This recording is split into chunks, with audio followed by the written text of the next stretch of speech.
Savais-tu qu'autrefois, les bâtiments étaient faits de pierre ou de bois? La construction ne pouvait pas se poursuivre par temps froid ni par mauvais temps. Aujourd'hui, on utilise de nouveaux matériaux, on isole les bâtiments et on travaille par tous les temps. Une grande construction peut prendre plusieurs mois et même plusieurs années à faire, jusqu'à 5 ans dans certains cas. La construction d'une maison dure quelques mois ou quelques semaines selon le type d'architecture. Dans notre histoire de l'humanité, nous avons réalisé de grandes structures. La Tour Eiffel, la Grande Muraille de Chine et même les pyramides ont dû se faire en quelques années, au moins 5. Tu pourrais toi-même aller vérifier le temps de construction, question de satisfaire ta curiosité. Voici maintenant d'autres types de constructions, des structures merveilleuses, comme différents types de ponts qui ont été réalisés par des ingénieurs, des architectes et des entrepreneurs. Si jamais tu adores construire, c'est peut-être un métier qui pourrait t'intéresser. Ils ont donc assumé de lourdes tâches dans ce genre de construction et ils ont relevé des défis très importants. D'ailleurs, cet après-midi, on a la belle visite d'un ingénieur qui va venir nous parler de comment on procède, comment on s'y prend pour construire de telles structures et des ponts d'une telle envergure. Voici maintenant différents types de ponts. Je vais pas te lire nécessairement toutes les définitions, je vais seulement te les présenter puisqu'il y a des termes comme flexion, compression, tension, des mots qu'on va voir un petit peu plus tard dans différentes expériences qu'on va faire et qui vont te permettre de mieux comprendre comment tu peux faire ton pont si tu as décidé d'en faire un à la maison pour ton projet. Alors, le premier, c'est le pont à voûte, comme tu peux voir ici l'image, ou pont en maçonnerie. Ce sont les premiers ponts durables qui ont été réalisés. Il y a aussi le pont à poutre. La structure peut être assimilée à une poutre droite, comme tu peux voir ici. Il y a le pont en arc, ici, donc en forme d'arc, qui traverse une rivière. Il y a le pont à haubans, qui est un type de pont à câble en acier, comme tu peux voir. Le tablier ici, là où les voitures traversent, est maintenu par un réseau de câbles directement tendu entre le sommet des pylônes, ici c'est un pylône, et fixé à intervalles réguliers sur le tablier. Donc, ils sont fixés ici sur le tablier du pont. Il y a aussi des ponts suspendus, qui est un pont dont le tablier est suspendu à des pylônes par un système de câbles. Donc, voici, ce sont les 5 principaux ponts que tu dois connaître. Voici le pont de Garde en France. 2 millénaires après sa construction, cet antique édifice est toujours un véritable chef-d'œuvre. Il n'y a pas de doute, les maîtres incontestables en la matière de pont, ça fut les Romains. Donc, ce pont-là a été construit par les Romains. Il mesure 360 mètres de long et en plus, il a une hauteur de 48 mètres. Le pont servait à l'origine d'aqueduc, c'est-à-dire qu'il captait l'eau des rivières. Après la chute de l'Empire romain, il est resté en Europe de nombreux ponts en arc, en pierre massive, qui témoignaient de l'habileté des Romains. Mais pendant plusieurs siècles, il n'y a pas personne qui a poursuivi leur ouvrage et l'art de cette époque-là s'est perdu. C'est seulement beaucoup plus tard que l'Église a commencé à s'y intéresser.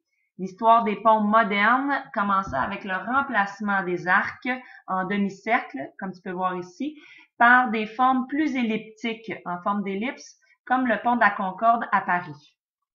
Cette nouvelle forme autorisait une portée beaucoup plus grande des arcs de pont.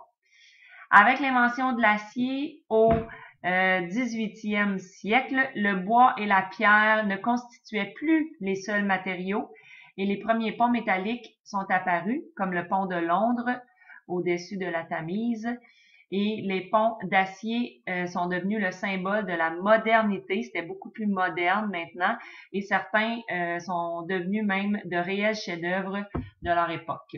Par exemple, comme tu peux voir ici, j'en ai parlé tout à l'heure, la Tour Eiffel de Gustave Eiffel.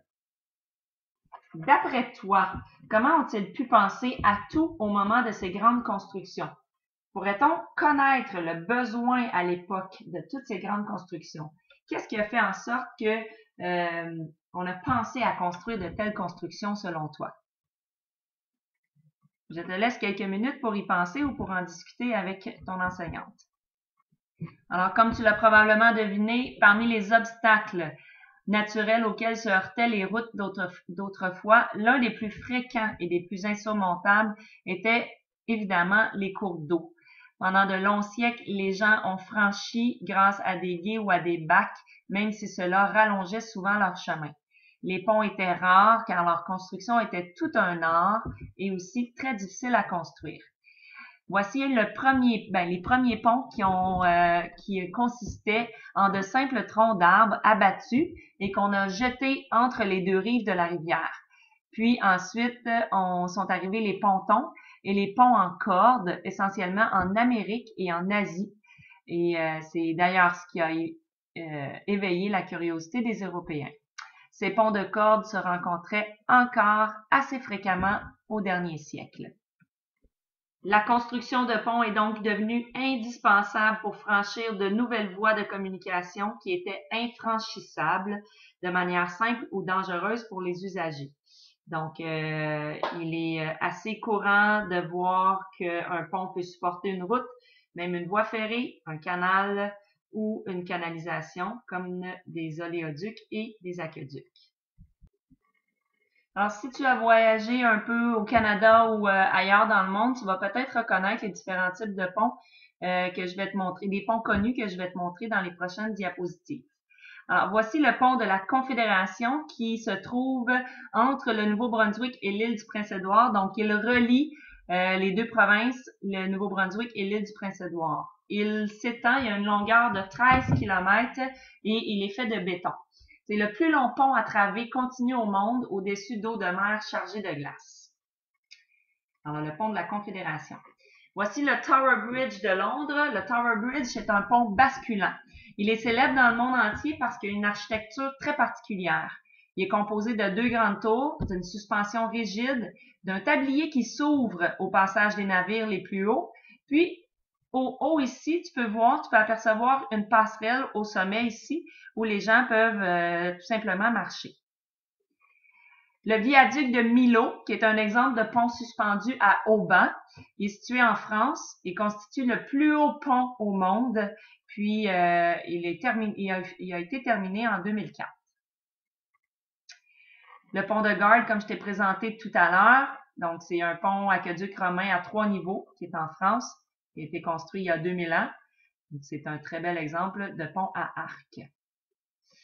Le pont de Brooklyn qui est à New York, c'est l'un des plus anciens ponts suspendus des États-Unis.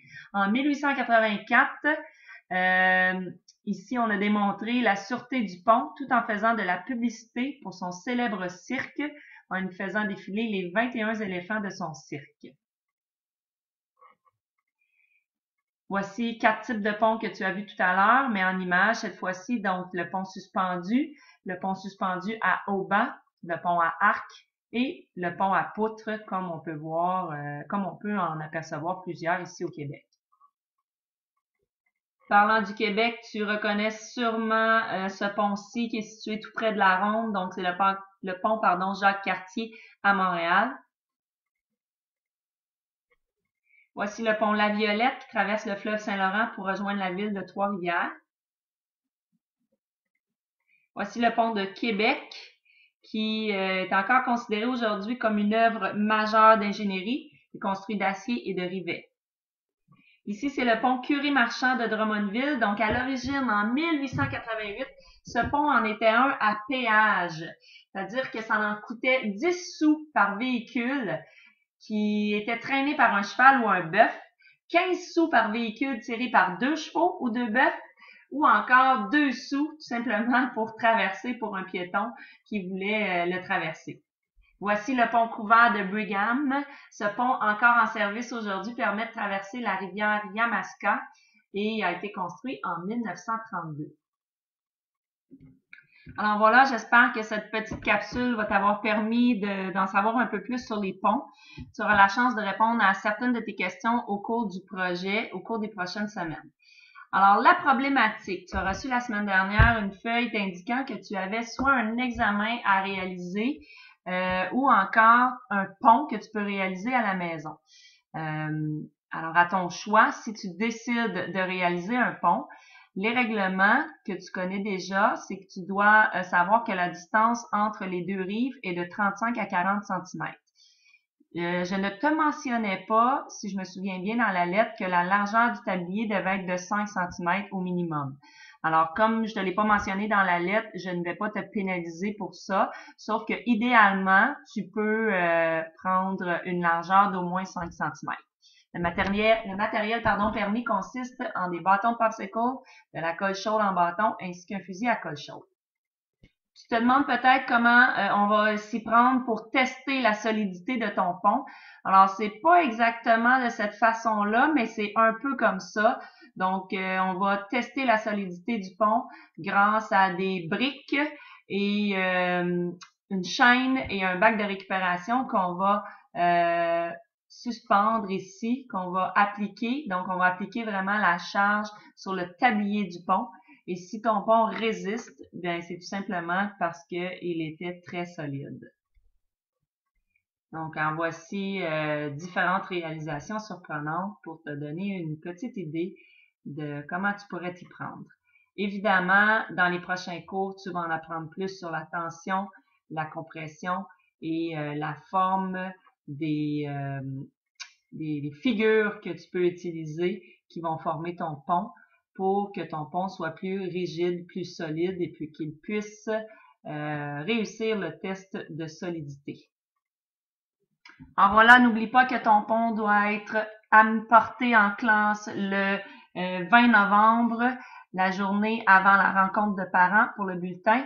Et si tu décides de réaliser l'examen, alors tu dois être prêt pour le 19 novembre et tu dois avoir révisé toutes les feuilles qui vont être dans ton duotang de sciences et des petites vidéos que nous allons regarder dans les prochaines semaines. Je vais te les mettre en lien dans les documents utiles en sciences et tu pourras les regarder à nouveau pour t'aider à réaliser ton petit examen, ton évaluation qui va être davantage des choix de réponses et quelques petites définitions. Alors, bonne chance pour ton projet. J'ai très, très hâte de voir tes structures pour les élèves qui vont décider de réaliser des ponts. À bientôt!